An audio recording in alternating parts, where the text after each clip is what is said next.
In the next few seconds, this clown would assassinate one of Mexico's most dangerous men at the time. We now know who the clown was, and today I'll be telling you his story.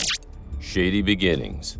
José Rodrigo Aréchiga Gamboa, aka El Chino, was born in the city of Culiacán, the very heart of the state of Sinaloa, Mexico. He grew up alongside Vicente Zambada, Ishmael Zambada, and Serafin Zambada, the three sons of El Mayo Zambada, the current leader of the Sinaloa Cartel. As Aréchiga grew older, he didn't show any indication that he would live a life of crime, but after being rejected by the Mexican military for his psoriasis skin condition and dropping out of school to get married and raise his daughter, life became difficult and coin was scarce. That was when he turned to his childhood friends, the Zambada brothers, for help.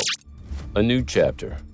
One of the brothers, Vicente Zambada, chose to help Aréchiga the only way he could, by introducing him to the cartel business. Aréchiga was first tasked with small errands like driving shipments and supervising goods. Eventually, he was introduced to the drug trade and he took well to it. He caught the attention of El Mayo, who took a liking to him and added Aréchiga to his retinue of feared assassins. He would eventually come to be known as El Chino Ántrax and lead a gang of extremely violent individuals called Los Ántrax, who worked for the Sinaloa Cartel, all identifiable by the special ring they wore.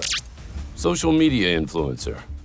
As crazy as it sounds, Aréchiga flaunted his wealth on social media and effectively became a social media influencer. He made millions of dollars from the cartel and would spend those millions on flashy cars, rent out expensive yachts, and buy some incredibly flashy watches, and of course, post everything on social media, flaunting his wealth for the world to see. Unsurprisingly, security agencies all over the world began to pick up on his trail, and it didn't take them long to figure out a way to catch him. On the 31st of December 2014, Aréchiga had just landed in the Netherlands for what was supposed to be a nice, fun holiday when he was immediately arrested by members of the Dutch police. It was initially difficult to ID Aréchiga as he was traveling with a fake ID and had undergone plastic surgery to alter his appearance, but they were sure that they had the right man. What eventually gave him away is almost comical. Being a man of incredible style, he simply refused to travel without his Los Ántrax ring. By July 2014, he was on his way to the US to face trial. Aréchiga was given an incredibly light sentence of just 6 years in a U.S. prison and an extra 5 years of probation. In exchange, he snitched on almost everyone, collaborating with the U.S. Attorney's Office, giving names, addresses, and destabilizing major parts of the Sinaloa Cartel.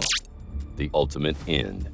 On the 3rd of March 2020, Aréchiga was released on parole and placed on house arrest in the U.S. But he wasn't planning on sticking around. In just a few months, he was back in Culiacán, living with his sister and her husband. Just 10 days later, on the night of May 14, 2020, the house was broken into by masked gunmen and they were all kidnapped. The following morning, the body of Aréchiga, along with his sister and her husband, were discovered in a black SUV wrapped in cloth with their heads covered in plastic bags. They had all been tortured and shot dead. Who exactly ordered the attack?